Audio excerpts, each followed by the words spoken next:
So today, we will be talking about someone in the Bible. He's the shortest person in the Bible.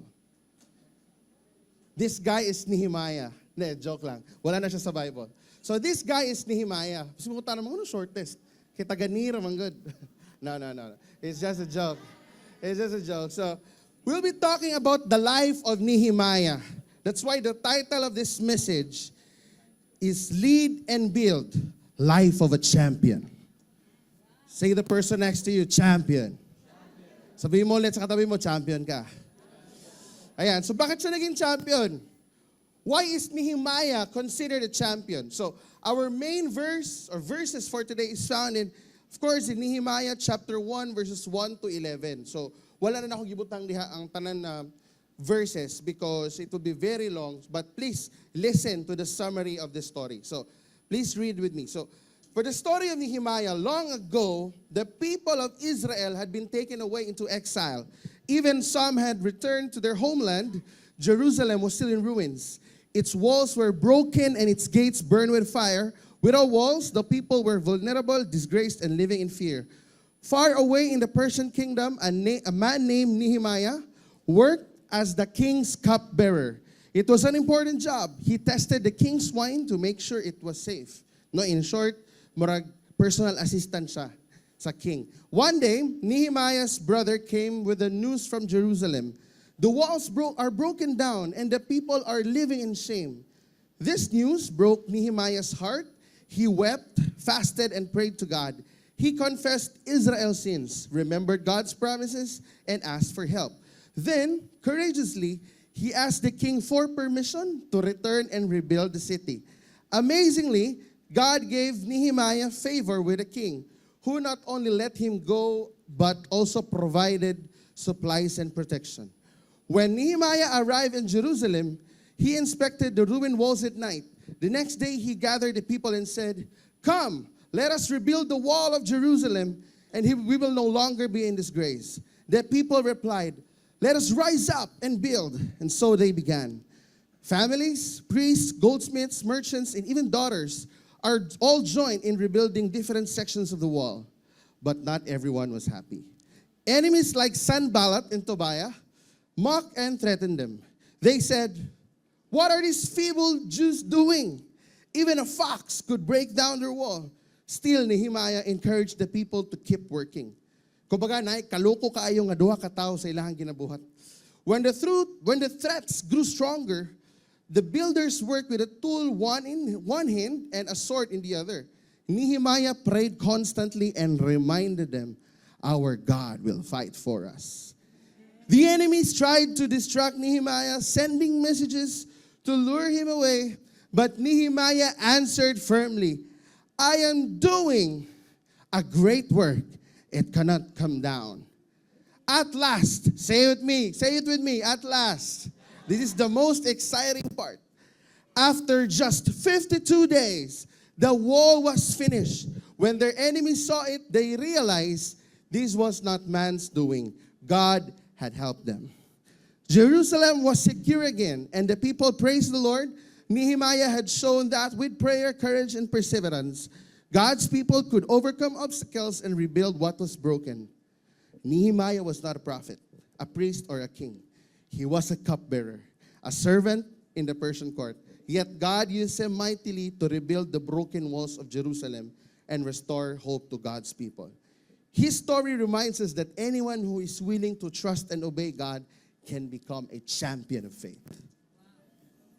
You know, this was a very short story, pero this really brought impact to all of us. Nehemiah was not the richest person.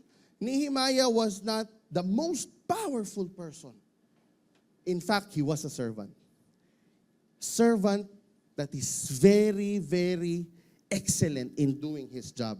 Now, para na may idea, what is cupbearer in the Bible? No, a cupbearer was a high-ranking servant in the royal court whose main duty was to serve wine to the king. In short, mo na siya ang tigtilaw sa wine, no, basig na hilo or na poison, no, to protect the king's wine. He was also the trusted advisor. Pag na ay mga major decisions ng king, the cupbearer will be kanang asked for an advice. He had influence, in short. Also a man of integrity. Ang cupbearer, bisan servant, honest, transparent, loyal, faithful. Bisan tunulan og million, no? Sa contractor, hindi, joke lang. Bisan tunulan og million, loyal, man of integrity. You know, si Nehemiah, he served King Artaxerxes of Persia as his cupbearer. Now, a cupbearer in the Bible is more than a servant. Some of us here, maybe, nawad-an na ka og hope, nawad-an na, imong dreams, medyo nalayo na, because tanaw nimo at your age, mura niya ako na-achieve. I'm 25 right now, pero pa ko na human eskwela. I'm 20 right now, pero senior high pa lang, murag akong parents, walay work. There are some of us here, siguro mubo kay imong tanaw sa imong self. Friends, I want to encourage you, just be faithful. Mas inayuban sa inyo, Dri, very insecure mo sa inyo ang kaugalingon because 40 na mo, 50s, even you're at your 60s, pero ang sulod sa imong bank account, 60 pesos ra pod. Siguro wala ka nakatigom during your years of working because there were a lot of sacrifices for your children or there were a lot of wrong decisions in the past. But don't worry. Tell the person next to you, don't worry. Balikin na pag-ingon, you are a champion. Now, what made Nehemiah a champion? Later on, we will know that. We will discover that.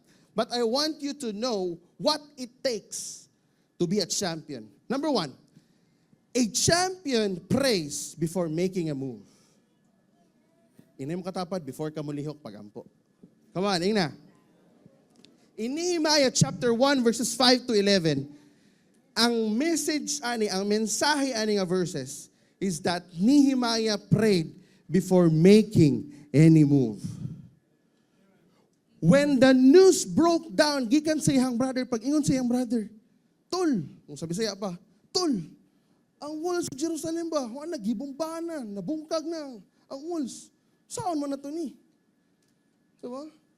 Wala ningon si Nehemiah nga, hala, oy, patay, pag-post sa Facebook, kasi pwede mo tabang. Hala, paita niya, wala, si Nehemiah, when he heard the news, wala siya nagtantrums, wala siya namalikas, wala siya nagpalayo sa Ginoo. Usa gibuhat ni Nehemiah. When Nehemiah heard this bad news, what did he do? He wept, he prayed, and he fasted. That's why, before you make any move after a bad message or update, just pray. Tell the person next to you, pray. Because seeking God's face through prayer was Nehemiah's first response to a situation rather than taking action. Before nibuhat si Nehemiah og diskarte, nag-ampo usa siya sa Ginoo og wisdom on what to do first. Kabalo mo, ang prayer is the most powerful tool even up to this moment. Not just powerful, but the most or the fastest tool. You know, friends, when you receive a bad news or when you have a problem, it's okay to cry. It's okay to shout. It's okay to bring it all to God and just be completely honest. Lord, I'm so sad. Okay, ragid kayo. Ingo si Lord. Lord, nag-uol kay ko. Kay ugma na among kurente, putlanan na. Lord, tabangi ko, Lord. Diba? In the natural aspect or in our usual way, pag ugma, putlanan atong kuryente, what do we do? No, of course, we look for channels kung asa ta makalun. Diba? Una ko na rin ta, swipe na ko kung credit card. Diba? So, putlon ang kwintador. So, bantayan ang kwintador. Diba? I mean, daghan kita in mind. But always remember what I shared siguro a year ago, that always listen to God's mensahe bago your diskarte. And you know, friends, si Nehemiah, gisik niya ang face ni Lord bago niya gihuna-huna unsa iyang kaya buhaton. Just fight your problem through prayer, raise it to God, and talk to Him straight. Tell the person next to you, talk to Him straight. Our prayer gives instant answers than any human ability. Praying will keep you calm. It eliminates worry and deepens your faith. Yung prayer mo, hindi lang para sa iyo eh. Yung prayer mo, it is also a blessing, a message to the people around you. Because when they see God starts to shift your situation, they will say, God is alive. If you start praying, you are not just asking something for yourself. If you start praying, it is simply saying, Lord, have your way. God, I want to see your miracle.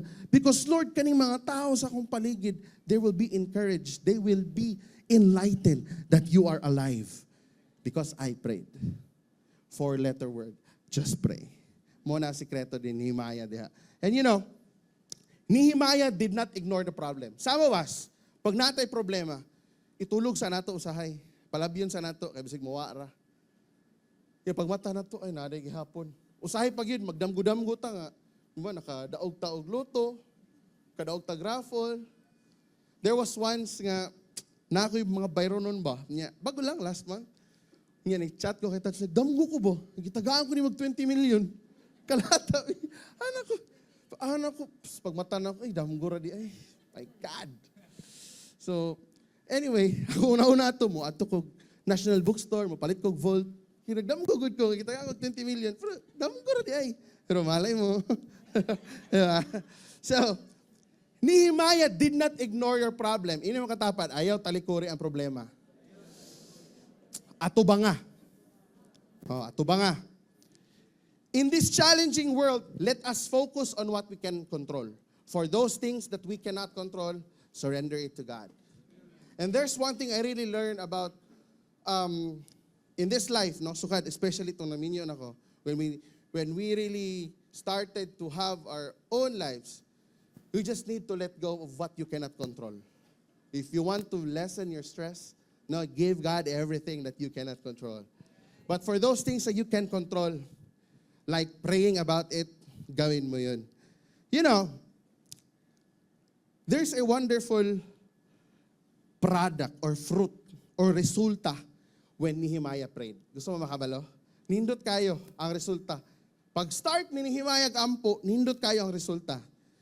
If we try to check on Nehemiah chapter 4, chapter 4 verse 2, ingon dire. I see it in the screen. So the king asked me, ingon ang king, why are you looking so sad? Imagine na ang king concerned. Why are you looking so sad? You don't look sick to me. You must be deeply troubled. Then I was terrified. Ingon ni Nehemiah, long live the king. How can I not be sad? For the city where my ancestors are buried is in ruins, and the gates have been destroyed by fire. Sabi saya pa, wala mang, sad yun ko kay, kung asa ko gikan. Diba? Asa ko mga paryente, gisunog ang wall. Siyempre, I am very sad. Kabalo mo ang reply sa king. Mostly, pag mo share ta na sa itong mga boss, sa ito ingnon, kaya lang, laban lang sa life. Laban, bisag way kalaban. Pag maingon sa itong boss, akong anak, nagka-fever. Sige lang, ipa-check up lang, pero kailangan mo mag-duty eh. No? Ano mga nag-work sa corporate, nag-work or naay mga trabaho, may una itong boss, akira na. Gilang, duty lang gyapon para nakaikabayad sa bills. Lain no? Wala consideration. But here, the king's heart was touched by God. Tubag sa king. The king asked, verse 4, well, how can I help you? Wow. Wapo kayo na question. With a prayer to the God of heaven, I replied. Please take note of this part. With a prayer to the God of heaven. Before you respond to any help, ask God for wisdom. Pakutana sa Ginoo, ayaw dayon og dangoy, Lord, kita ka sa akong sitwasyon, utana pa ka. Ayaw ana. You ask God what to respond. Kasi usahay kita with all the opportunities around. Kung unsay makita na sugatan ang at mga ato nga opportunity, atwa da yung dakpon. But we need to pray to God. Tubag ni Nehemiah dire. If it pleases the king, and if you are pleased with me, your servant sent me to Judah to rebuild the city where my ancestors are buried. Tubag ang king. With the queen sitting beside him, asked, how long will you be gone? When will you return? After I told him how I long be gone, the king agreed to my request. First answered prayer yun. Ano ginawa ni Nehemiah? Nagpray. Gisugtan siya sa king to rebuild. Hindi lang dyan. Next. I also said to the king, if it please the king, let me have letters addressed to the governors of the province west of the Euphrates River, instructing them to let me travel through their territories on my way to Judah. And please, give me a letter addressed to Asaph, the manager of the king's forest, instructing him to give me timber. I will need it to make beams for the gates of the temple fortress, for the city walls, and for the house myself. Part 2. And the king granted this request. Si Lord, pag sumagot sa prayer mo, hindi lang one time, ay pakapin. As you notice, in the first part, the Lord granted him favor through the king. Gi-allow siya, gitagaan siya access, or gitagaan siya og approval to go and rebuild the wall. Second answered prayer, he was given the authority. Murag nabali ang senaryo ba? Murag siya ang nahimong king. Kung mga sundalo bin, mo protect sa kuha. Nga tagay kog letter, ako isend dito sa kuan para paagyon ko nila nga safe ko. Di ba? Kung ikaw, o tubang ka sa imong boss, mahangyo ka, boss, padiyog ko ng Domingo bi, kay simba na muna. Wow, buko, serve ko sa church. Tapos sa imong attitude sa work, kay always late, suplado ka sa customer, daka kay kag complaints. Iyon ka nga, absent kag Sunday because you go to church. Diba? Marag ko say sulti sa imong boss. Walk your talk. Dili, diba? But here, Nehemiah started with a prayer. Duha na. He was given the favor. He was given authority. Ikatulo. Ingon siya dire. I will need it to be, after Ani, ingon siya dire, when I came to the governor's province, west of the Euphrates River, I delivered the king's letters to them. The king, I should add, had sent along army officers and horsemen to protect me. Come on. God gave Nehemiah favor, authority, and protection. Sometimes, if we want favor in our lives, we just need to start it with prayer. Kabalo mo, ang tanaw mo gunato sa prayer, okay, ampo taani, no? I notice every Saturday morning na yung mga prayer requests. No? Paampo ko ani. We are too focused on our prayer item. Pero wata kabalo. Dili lang atong prayer item ang gitubag. Daghan kaayo, package.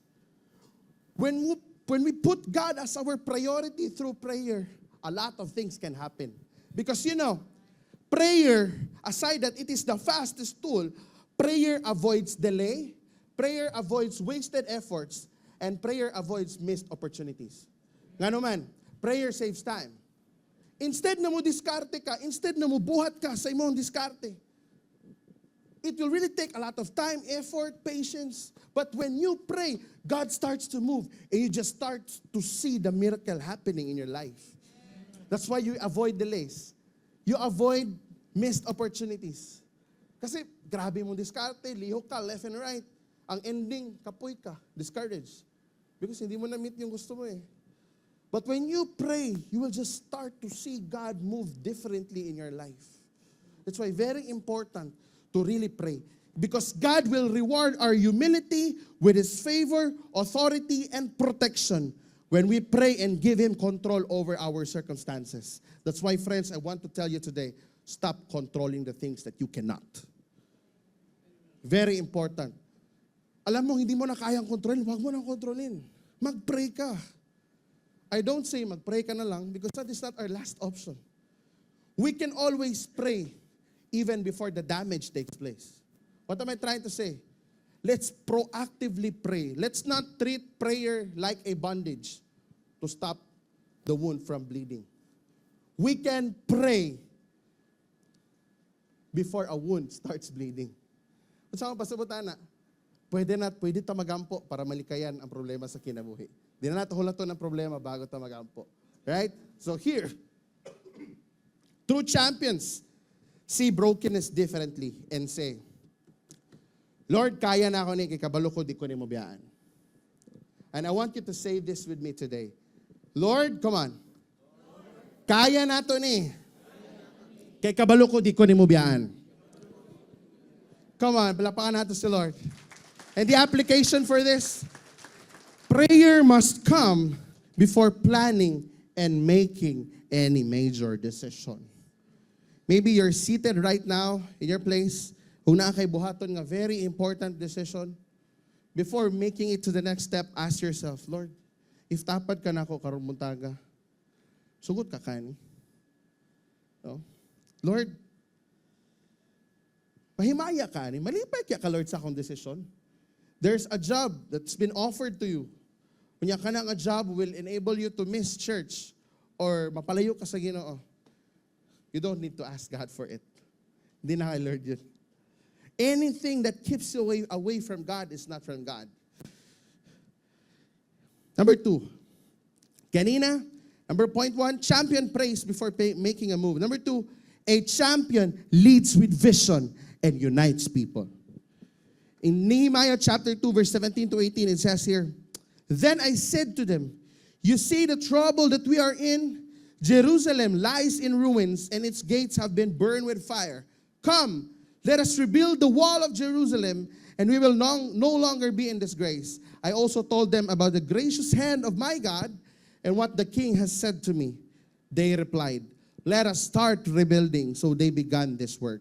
Now, how did he had this vision? 2 things. Nehemiah identifies the problem, or he identified the problem. And number 2, he shared God's favor. You know, kabalo siya unsay problema. Ang Jerusalem, naguba ang wall. Then he calls for action. Come, let us rebuild. And ang reason niya, so we will no longer be disgraced. Siguro there are some of you here who are asking, unsa na ka-importante ang walls of Jerusalem? Nganong big deal kaayo?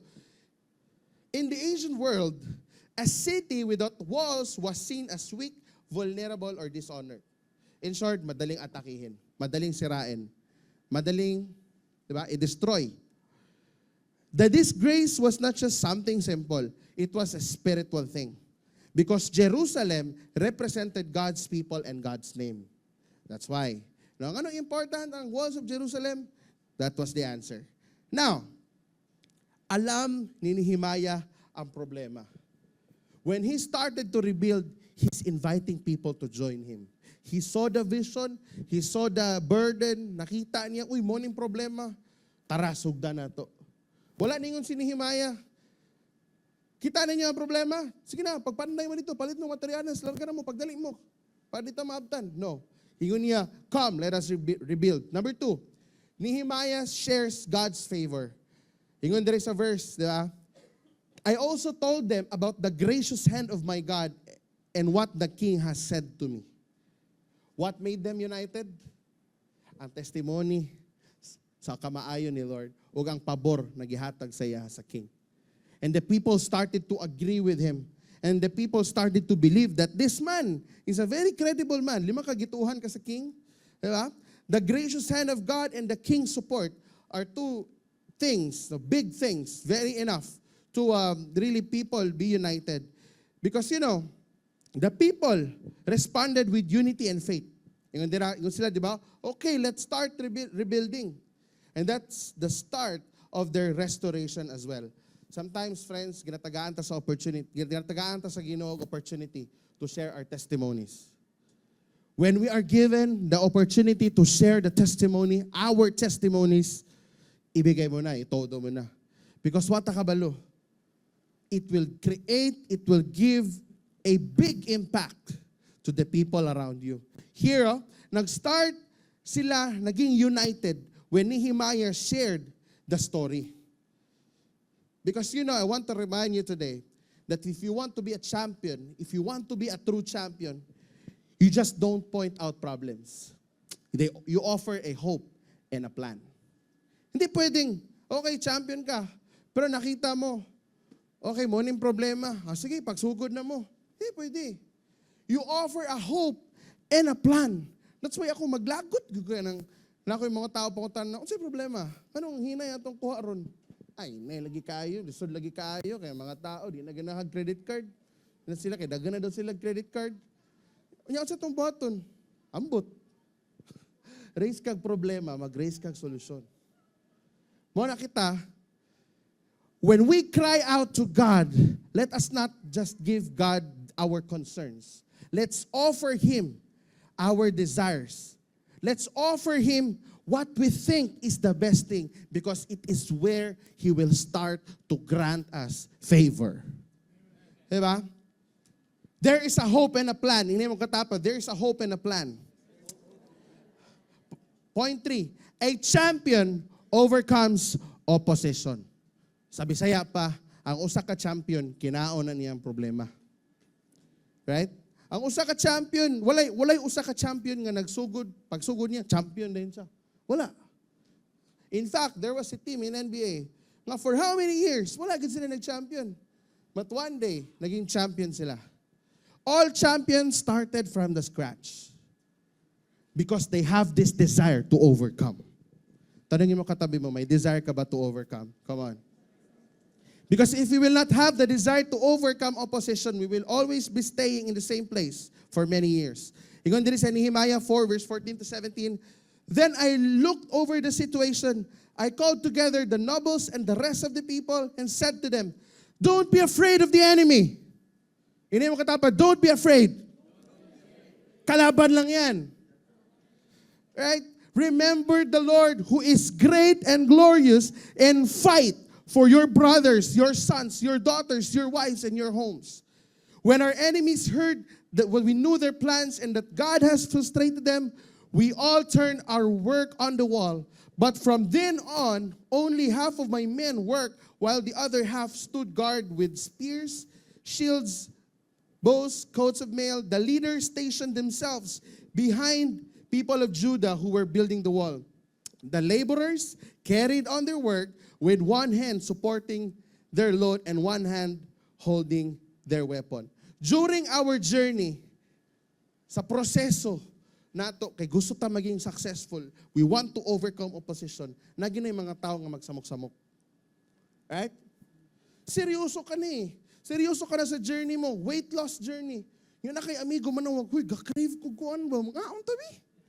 Naagay mga tao na yung nana. Oh? You just encountered the Lord, na-meet ni mo si Jesus. You followed Jesus. Nagbago na ka. Pagka matawagan kasi mga amigo, part. Ako'y extra pass, di ba? Libre, unlibir. Sabay ta. Enjoy ta. Hindi na. Huwag ka nang makinig sa mga distraction. Come on. It's really okay to say no to bad things. No to bad things. Hindi mo katapad, no to bad things.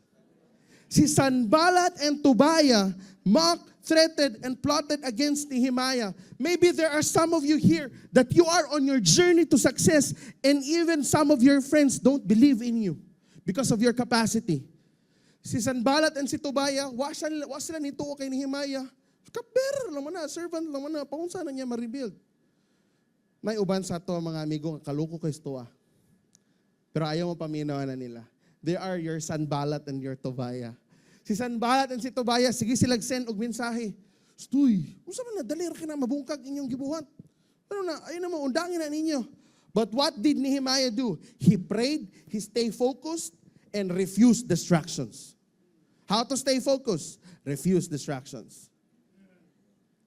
Young men, refuse distractions. Young women, refuse distractions. Single mom, focus on God. Last holiday, Friday, I had really a wonderful time sa mga life group members ako ng mga single. Siyempre, di ba, pag mga hagad, kung kasi bakante, ang bakante ka na, ang mga single, good. Kaya mga minyo, manangit pa sa asawa. Pero kapalo na ka, nindot kayo ang mga time together. Naiuban sila, nangutan na, unsa mo jud pagkabalo nga siya nagyud. Hoy, wag kayong chismis ha. Napoy ng utana, kanang ginaampo daw mi ba? Pero pag makita na ko siya, malipay man ko. Pero wala ko'y feelings. Wala daw siya feelings, pero malipay siya. By the way, after the service, ay rin niyo doon lahat, ikaw to. So, dagan kasi sila questions, and we really had a wonderful time. Isa lang gina kong gingon sila, when you love God more, the Lord will love you back. And si Lord, pag i-love ka ni Lord, He adds no sorrow to it. Mabutang tayo na magka-relationship ka, inani mo kailangan magtago-tago. Undangin, ayan na ninyo buhatan na mga ginabuhat sa una, dito maayo. Pag na-blessing sa Ginoo, di nakamarong sen, naka na mga ginana. Right? So, focus on God. Naabot mata ng uyab, no? So, 3 things. Nehemiah, gibuhat niya. He encouraged. There is an encouragement in the face of fear.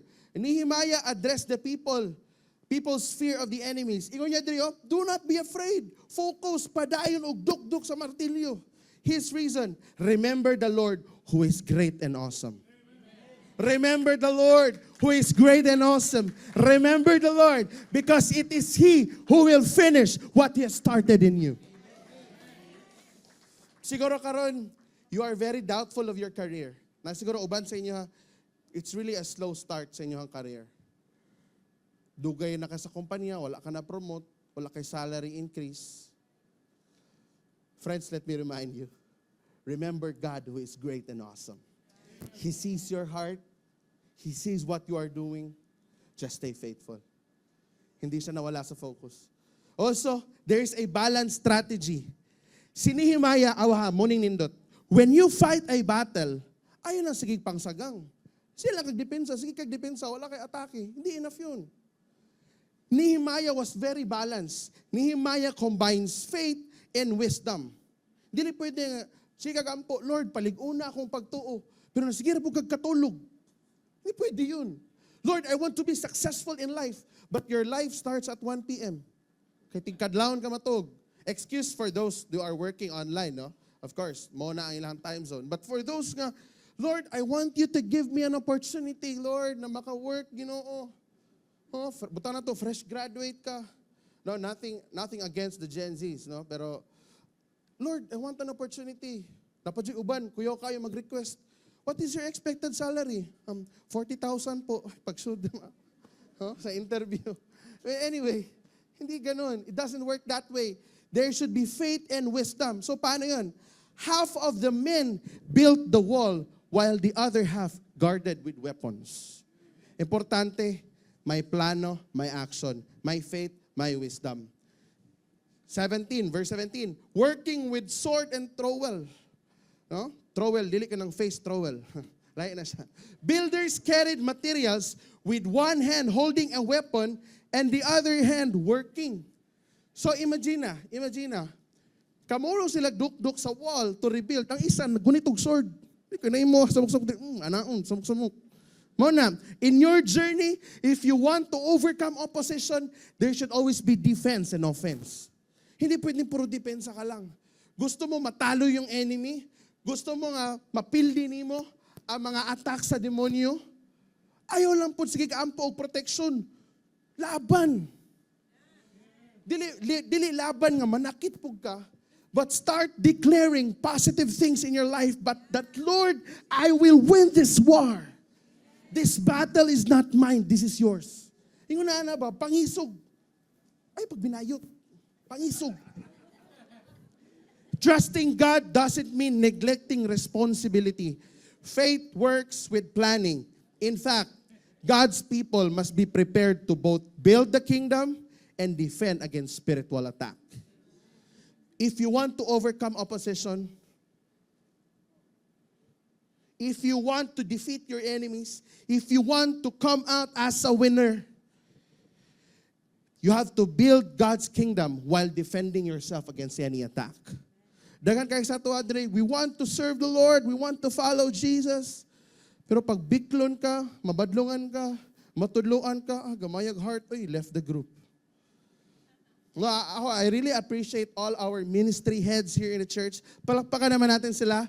No, ang head ng doorkeepers, head ng marshals, head ng worship team, Hako team, no? Sila Manoy, daghan kayo sila. Si Manoy has been with this church for the last 35 years. Hindi, joke lang. Si Manoy has been with us since from the start. Unya, kapila na, miana, si Tats, kasapan, Noy, unsa man na, Noy? No, kasapan pagit siya ni Teacher Mel pag-uli, Wilmer. Pero Manoy is still here. Diba? And one of the members of the worship team asked him, Noy, ano na magyapong ka diri sa simbahan? Simple ra kayang tubag. Tanaw mo kung Jesus, umugot tanaw sa inyo. Ano lang. Diba? Tanaw kay Jesus, kay 3 minutes lang. You know, friends, as an application, champions don't quit when criticized. They keep their eyes on God's mission. Focus sa mission. Diba? If naiuban sa diri, nagtanaw incognito. Ingon ni contractor, missions come first. Ay, baliktad. Mission comes first. Kasi mabasta. Ingon siya, mission comes first. Mamaya na yung mga problema mo. Tomas, di ba? Anas si contractor. Mission comes first. Di ba? Focus sa mission. Muna kita, mga Kristohanon, mga ga-follow kay Jesus, focus sa mission. Mga things of this world at mga desires sa kinabuhi, maabot na when we focus on God's mission. Last point. A champion gives God all the glory. Pag totoong kampiyon ka, you acknowledge that it's not your effort. You always give back all the glory. Ako, I really appreciate kaning mga kauban nato sa church nga kanang hala no, amazing, successful na sila. I mean, dili man successful but you see really big progress sa ilahang mga kinabuhi. Makita na ko sa Facebook, hala sila Bibong, nanay sakyanan, bago, sila Icon, nanapoy car, si Natnat, nanapod, si Kuya Yuyong, bago rin igawas. Ako. Kabalo mo, sa among problema, karon nagyapon may problema. Parking. Ano ko sa mukha ninyo eh. Grab na lang ko eh. You know? I mean, when I see people winning in their individual lives, Lord, you're amazing. Ako sunod nito. And Lord, we know that we cannot do this alone. It is your glory. It is you, God, who did this for us. In short, grasya raning tanan. I also saw si PJ and Thea. They had their new house. Alam ko, Lord, grabe, amazing. Kami sunod nito. Diba? I also knew someone, na ayaw ko muna sabihin, may isang pamilya pupunta ng Hong Kong. Ngayong November. Anak ko, Lord, grabe. You've been so, dilito ako. You've been so good to this family, God. Lord, grabe. When we win in life, do not forget God. Even on small wins. Because lahat ng big wins galing sa small wins. Pag i-congratulate ka, uy, congratulations. Uy, wala to eh. Chamba ra to. Chamba. Suro eh. When you win in life, give God all the glory. Because ang next sa small win is, saba, medium? No. Wala ta kabalo. God had really wonderful plans in our lives. Nehemiah didn't take the credit. He pointed back to God. As I close, just all the points now, please flash. I want to remind you, friends, that prayer is the foundation of victory. Because a champion prays before making a move. Every step begin with prayer. God's people must work together. That's why kita, nga na-address sa simbahan, di na ito mag-away-away. Wala ko kabalo kung nag-away-away sa inyo, I have no idea. Pero sa una, sa among panahon, murag kanusa dyan, no? But before, kusog ka na magbuhat-buhat o group chat, libakon si Kuan, pasayloan miyan ng mga panahon na Ginoo. I hope wala na nakaroon, no? Buhat o group chat, i-send ng picture ni Kuan, butang ang kilay diri. Ano na yun, na? Ayay, in Jesus' name, pahawa. Christians, followers of Jesus should work together. There should always be unity. Opposition is part of God's work. Kaya wag ka nang ma-surprise kung merong bad news. Pero, ang bad news that is intended for you to overcome. And I want to remind you, friends, sometimes we become very frustrated because a bad news remains unanswered. And I want to remind you, ang sikreto diri is that you should be reminded that it's not your job to turn a bad news into good news. It's God's job. You just need to do your part. Because God will grant you favor, authority, and protection. Last point. All glory belongs to God. A champion gives God all the glory. Because the finished wall was a testimony of God's power. Kung na-remember niyo ito ganina, akong girandaw ng story, the wall was finished in 52 days. Maybe there are situations today that you think, 5 years pa to, 3 years pa ni, murag tulay sa maa, 10 years pa ni, murag tulay sa samal, dugay pa ni. But hey, friends, what God or what man can do in 5 years, God can do it in 52 days. What the doctor said, na may sakit ka nito, kailangan mo 6 months to recover, God can do it in 52 days. May utang ka, babayaran mo in 20 years. Sa deka, kaya nag-house loan ka, 25 years, maaptan sa imong apo, gabayad gyapon siya. Come on, declare God's blessing that in 52 days, hindi natin alam ang kayang gawin ni Lord. In 52 days, He can transform and turn your situation around. That's why as we close, I want your participation today. Can you get all your phones, please? Sige, kuhaatan na ninyo yung cellphone. Kuhaatan na ninyo yung cellphone, and then add to mo sa notes. Kung asa mo galista sa inyo ang mga bayro nun, no, diya. Asa mo galista sa inyo mga palitunon sa grocery. Go to your notes. And then I would like to give you 1 minute. 1 minute to list down the things. Like, if you want healing, the doctor says it's 5 months, it's 10 months, but you want to experience healing in 52 days or before, put it there. Sulat mo. Lord, I want healing in 52 days. Not just for me, for my family. Kung may utang ka, na sa tingin mo, babayaran mo in 10 years. Kumutuo ka nga, ang Ginoo, kaya niya bayaran in 52 days, sulat mo yan. Broken relationships. Dugay na mo, waiting ganay sa mga kauban mo sa balay. Sa inyong group chat, sa inyong mga parente, nag-leave na ka, kay samok, sig-away sa yuta. Away-away na mo, put it there. Broken relationships. If you want restored relationships, put it there.